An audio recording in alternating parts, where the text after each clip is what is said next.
बिस्मिल्लाहिर्रहमानिर्रहीम। अब इस वीडियो के अंदर हम डिस्कस करेंगे मैनेजमेंट ऑफ द प्री क्लैम्शिया और स्वीयर प्री क्लैम्शिया और इक्लैम्शिया। ठीक है, मैनेजमेंट ऑफ प्री क्लैम्शिया में सबसे पहले आपने जो है असेस कर लेना है।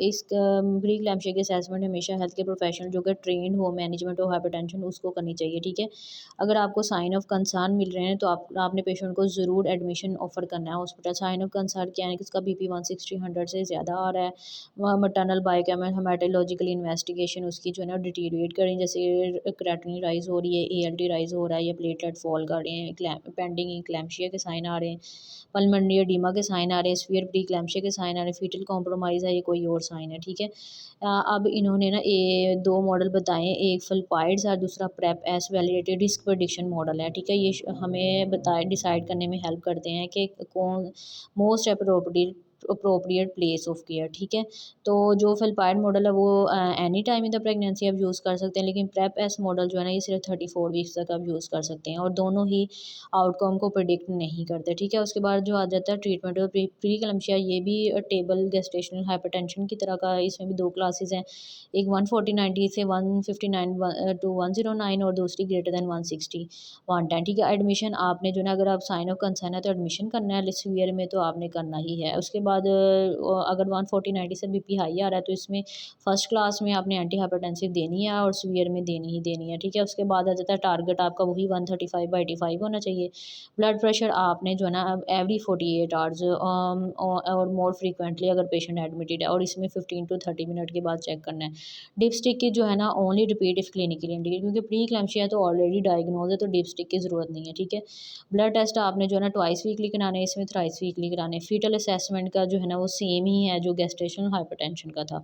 इसी तरह ये कि आपने उसको जो है ना नबीटालोल ऑफर करनी है, अगर वो सेफ़ नहीं है नफीडिपिन देनी है, नफीडिपिन सेफ़ नहीं है तो मिथाइल डोपा दे सकते हैं। ठीक है, नेक्स्ट आ जाता है timing of birth. Timing of birth जो है ना इसमें अर्ली डिलीवरी आपने तब करवानी है अगर फॉलोइंग फीचर आ रहे हैं सीवियर प्री क्लैम्शिया के, जैसे कि पेशेंट का BP कंट्रोल नहीं हो रहा 3 और मोर क्लास ऑफ ड्रग्स के बावजूद, और उसका पल्स ऑक्सीमीट्री पे जो है मटर्नल वो 90 से कम आ रही है।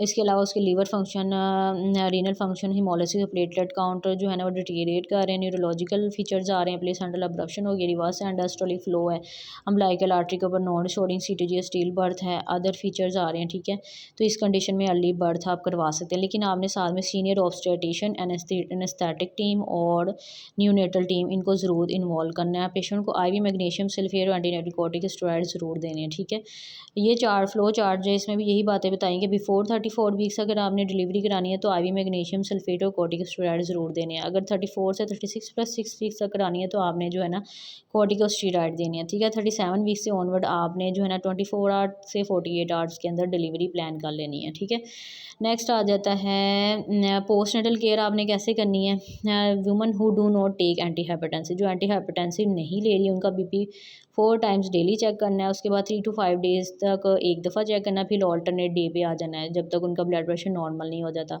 Women who did not take anti hypertensive नहीं लेती, अगर उनका BP 150-100 से ज़्यादा आ रहा है तो उनको एंटी हाइपरटेंसिव ट्रीटमेंट स्टार्ट कर दें। ठीक है, सीवियर अगर साथ साथ BP चेक करने के साथ साथ आपने उससे हेडेक और एपिगैस्ट्रिक पेन का ज़रूर पूछ लेना। ठीक है, women who took anti hypertensive treatment जो ले रही हैं उनका क्या करना है, उनका भी 4 टाइम चेक करना है, फिर ऑल्टरनेट डे पर चेक करते रहना 2 वीक्स तक, अनटिल जो है ना उनका ट्रीटमेंट ऑफ हो जाए। ठीक है, और वुमेन प्री क्लैम्शिया जो एंटी हाइपरटेंसिव ट्रीटमेंट ले रही है उन्हें कहना है कंटिन्यू करे, और अगर उनका BP जो है ना 140/90 से फॉल कर जाता है तो रिड्यूस कर दें एंटी हाइपरटेंसिव ट्रीटमेंट, और अगर 130/90 से 30/80 से भी रिड्यूस करता है तो भी रिड्यूस करें।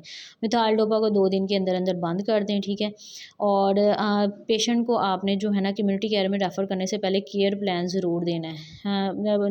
नहीं, ये वो पेशेंट है जिनको आपने कम्युनिटी केयर में रेफ़र करना है, जैसे कि no sign of pre eclampsia, blood pressure 150-100 से कम आ गया है और उसके ब्लड टेस्ट जो है ना स्टेबल हैं। ठीक है, आपने उनके केयर प्लान में क्या क्या लिख के देना है, आपने उसको देना है who provide the care, medical review किसने करना है, frequency of blood pressure monitoring कितनी होनी चाहिए, थ्रेशोल्ड क्या होना चाहिए स्टॉपिंग मेडिसिन का, और indication of refer to primary care क्या होनी चाहिए, और सेल्फ मॉनिटरिंग ऑफ सिम्टम। ठीक है।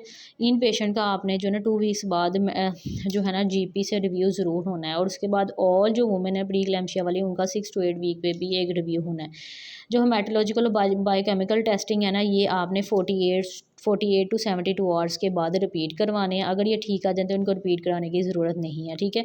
लेकिन अगर आउटसाइड द रेफरेंस रेंज अगर आ रहे हैं ना, तो फिर आप इनको रिपीट करा सकते हैं अनटिल जो है ना ये नॉर्मल हो जाए। डिप्स्टिक्स टेस्ट आपने जो है ना वो 6 to 8 वीक पे कराना होता है, ठीक है। और इसके 6 to 8 वीक पे अगर जो फिर उसके बाद उसका फर्दर रिव्यू होना चाहिए 3 मंथ के बाद, ताकि किडनी फंक्शन असेस हो जाए। अगर 3 मंथ बाद भी किडनी फंक्शन अब नॉर्मल है तो आपने उसको स्पेशलिस्ट किडनी असेसमेंट के लिए रेफ़र कर देना। फीटल मोनिटरिंग आ गया। फीटल मोनिटरिंग जो क्रॉनिक हाइपरटेंशन की है उसके लिए आपने जो है ना अल्ट्रासाउंड करवाना है फीटल ग्रोथ और AFI के लिए, और umbilical artery Doppler 28 weeks, 32 weeks और 36 वीक्स पे, ठीक है। जो गेस्टेशनल हाइपरटेंशन वाली है इनका भी आपने जो है ना एट डायग्नोसिस करवाना है, फिर उसके बाद आप 2 to 4 वीक्स लिए रिपीट कर सकते हैं अगर इंडिकेटेड है, और CTG अगर क्लिनिकली इंडिकेटेड है तो ही करवानी है, ठीक है। उसके बाद आ जाता है प्री इक्लेम्शिया की कैसे फीटल मॉनिटरी करनी है। आपने डायग्नोसिस पे जो है ना एक CTG कर लेनी है। उसके बाद जो है ना अगर आप कंजर्वेटिव आपका प्लान है कंजर्वेटिव चलाने का, तो आपने अल्ट्रासाउंड करना है ग्रोथ और AFI के लिए, और अम्बिलिकल आर्टरी डॉपलर करा लेना। अगर ये दोनों चीज़ें नॉर्मल हैं तो CTG करवाने रिपीट करने की ज़रूरत नहीं है। लेकिन CTG आपने रिपीट किस में करनी है, अगर पेशेंट को जो है ना फीटल मूवमेंट चेंज हो गई है, ब्लीडिंग हो रही है, पेन हो रही है, या उसके जो है ना मैटरनल कंडीशन डिटीरियोरेट कर रही है, ठीक है।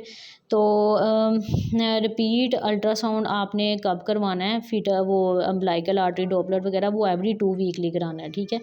और इसके बाद जो है ना आपने केयर प्लान में लिख देना है कि time and nature of the future fetal monitoring, fetal indication of birth और कॉर्टिकोस्टेरॉइड, और discussion with the neonatal paediatrician और एनेस्थेटिस्ट, ठीक है। अब ये कुछ वुमेन है जिनको आपने ना एडिशनल फीटल मॉनिटरिंग करनी होती है। वो कौन है? सीवियर प्री इक्लेम्शिया वाली। प्री इक्लेम्शिया जिनकी बर्थ 34 वीक्स से पहले हो गई है, और जिनमें बेबी वेट जो है ना लेस देन 10 सेंटाइल है, IUD हो गया या अब्रप्शन हो गया है, तो इनका आपने 28-30 वीक्स पे जो है ना अम्बिलिकल आर्टरी डॉपलर करवा लेना है। ये लेकिन एक बात इन्होंने ये लिखी हुई है कि अगर जो है ना पेशेंट की प्रीवियस डिलीवरी 28 वीक्स पे हुई है ना, तो आपने उनकी जो डॉपलर है ना वो 2 वीक्स बिफोर कर देना है। यानी अगर उसका 26 वीक्स पे डिलीवरी हुई है ना, तो आपने उसका डॉपलर 24 वीक्स पे ही करवा लेना, ठीक है। और CTG क्लिनिकल इंडिकेटेड है तो इंट्राबॉटम केयर जो है वो सेम है। ब्लड प्रेशर आपने इन पेशेंट का प्री इक्लेम्शिया वालों का आर्ली मोनीटर करना होता है, और वेरी सीवियर वालों का 15 to 30 मिनट बाद रिपीट करना होता है, और एंटी हाइपरटेंसिव ट्रीटमेंट कंटिन्यू करनी है। हेमेटोलॉजिकल और बायोकेमिकल मॉनिटरिंग सेम ही है। एपिड्यूरल एनेस्थीसिया और के लिए आपने प्री लोड नहीं करना, और सेकंड स्टेज को आपने जो है ना कंट्रोल में शॉर्टन नहीं करना, लेकिन अनकंट्रोल के अंदर आपने इसको शॉर्टन करना है। नेक्स्ट आ जाती है जी सीवियर हाइपरटेंशन। सीवियर हाइपरटेंशन में आपने जो है ना एंटी कन्वल्सेंट कब देने हैं? जब पेशेंट को सीवियर हाइपरटेंशन हो, प्री इक्लेम्शिया हो, इक्लेम्प्टिक फिट हो, या आपने जो है ना बर्ड्स प्लान किए विदिन 24 आवर के, या पेशेंट को अंदर जो है ना ये साइन आ रहे हैं हेडेक, ब्लडिंग, ओवियन, नोजिया, वॉमिटिंग, एपिगैस्ट्रिक पेन, या उसकी लैब्स डिटीरियोरेट करें, तो आपने उसको एंटी कन्वल्सेंट थेरेपी ज़रूर देनी है। वो क्या है? Magnesium sulphate. ये उसकी लोडिंग डोज है 4 ग्राम, और उसके बाद 5 to 15 मिनट में देनी है, और उसमें इन्फ्यूजन स्टार्ट कर देनी है। ये आपने 24 आवर तक कंटिन्यू करनी है। रिकरेंट फिट्स के लिए आपने जो है ना 2 to 4 ग्राम मज़ीद दे सकते हैं, ठीक है। लेकिन वो कहते हैं कि डाइज़ेपाम, फेनिटोन, अदर एंटी कन्वल्सेंट आप यूज़ ना करें, ठीक है। एंटी हाइपरटेंसिव ट्रीटमेंट वही लबिटल और नफीडिपिन, IV हाइड्रोलाज़िन दे सकते हैं। जो IV हाइड्रोलाज़िन है ना, इसके साथ आपने जो है ना पेशेंट को 500 ml क्रिस्टोलाइड फ्लूइड ज़रूर देना है, क्योंकि ये हाइपोटेंशन कराता है। कॉर्टिकोस्टेरॉइड अगर आपको विदिन 7 डे डिलीवरी करानी है, कॉर्टिकोस्टेरॉइड दे सकते हैं, लेकिन कॉर्टिकोस्टेरॉइड हेल्प को मैनेज करने के लिए यूज़ ना करें। और फ्लूइड बैलेंस में ये कि वॉल्यूम एक्सपेंशन ना करें, 80 ml पर आवर के हिसाब से आप फ्लूइड दे सकते हैं। C-सेक्शन जो है ना ये क्लिनिकल सर्कमस्टांसिस की बेस पे ही मोड ऑफ डिलीवरी डिपेंड करती है। ये कुछ रेफरल हैं क्रिटिकल केयर के, लेवल 3 है, लेवल 2 है, लेवल 1 है, ये आप पढ़ सकते हैं। नेक्स्ट आ जाता है कि जो वुमेन ब्रेस्ट फीड करवाना चाहती है ना, आपने उसको बताने का ये एंटी हाइपरटेंसिव ट्रीटमेंट जो है ना, ये मेडिसिन कुछ स्मॉल अमाउंट में ब्रेस्ट फीड में सक्रीट होती हैं, तो आपने जो है ना potential consider monitoring the blood pressure of the baby, especially those on pre term और symptom low blood pressure first few weeks के अंदर, ठीक है। जब आपने पेशेंट को डिस्चार्ज करना है तो उसको बता देना है उसके बेबी के अंदर drowsiness, lethargy, pallor, cold, periphery और पुअर फीडिंग के साइंस को मोनिटर ज़रूर करना है। एनल प्रील अगर आपने देनी है ना पेशेंट को ट्रीटमेंट पोस्ट एंटल पीरियड में, तो आपने मटर्नल रीनल फंक्शन और पोटाशियम को ज़रूर मेजर करना है। एफ्रीकन्स के अंदर नफीडिपिन यूज़ होती है, और amlodipine if the woman has previously use successfully control blood pressure, ठीक है। अगर सिंगल मेडिसिन से बीपी कंट्रोल नहीं हो रहा तो कॉम्बिनेशन में निफिडिपिन और एनालिपिडी दे सकते हैं। अगर कॉम्बिनेशन से भी कंट्रोल नहीं हो रहा तो फिर आप एटीनोलोल या लेबिटालोल ऐड कर सकते हैं, या swapping one medicine already being use for atenolol labetalol. ठीक है। उसके बाद ये है कि आपने ऐसी मेडिसिन देनी जो वंस डेली पेशेंट ले। ठीक है। उसके बाद ये कोशिश करनी है कि डायूरेटिक और एंजियोटेंसिन रिसेप्टर ब्लॉकर ना यूज़ करे। और इसके अलावा जो है ना फॉलोअप में रिकरेंस जो होती है ना प्री क्लैम्शिया की, हाइपरटेंसिव डिसऑर्डर की 1 in 5 है। ये सारे टेबल हैं, डिफरेंट रिकरेंस शो कर रहे हैं कि जी एनी हाइपरटेंशन की 1 in 5 है, प्री क्लैम्शिया की 1 in 7 है, गैस्ट्रेशनल हाइपरटेंशन की 1 in 11 है और क्रॉनिक नॉट एप्लीकेबल। ठीक है। लॉन्ग टर्म जो कार्डियोवास्कुलर रिस्क है ना, कार्डियोवास्कुलर इवेंट का 2 टाइम रिस्क होता है, इमोर्टैलिटी का भी 2 टाइम है, स्ट्रोक का 1.5 टाइम है, हाइपरटेंशन का 2 to 4 टाइम है। तो आपने पेशेंट को एडवाइस करना है कि वो कैसे जो है ना वो काम कर सकता है रिस्क कार्डियोवास्कुलर इवेंट का। स्मोकिंग कम करे, लाइफस्टाइल चेंजेस करे, वेट करे। जो लार्ज बीएमआई वाले हैं उनको कहना है कि वो अपने बीएमआई को 18.5 से लेकर 24.9 तक रखें ताकि डिकरेंस ना हो। और इंटर प्रेगनेंसी इंटरवल अगर 10 ईयर से ज़्यादा है तो उसमें ग्रेटर रिस्क है। और एंड ऑर्गन डैमेज का लॉन्ग टर्म रिस्क जो है ना, अगर 6 to 8 वीक पे बीपी सही आ रहा है तो इसका मतलब है कि रिस्क जो है लो है। थ्रोम्बोफिलिया स्क्रीनिंग आपने नहीं करवानी। Okay, thank you so much.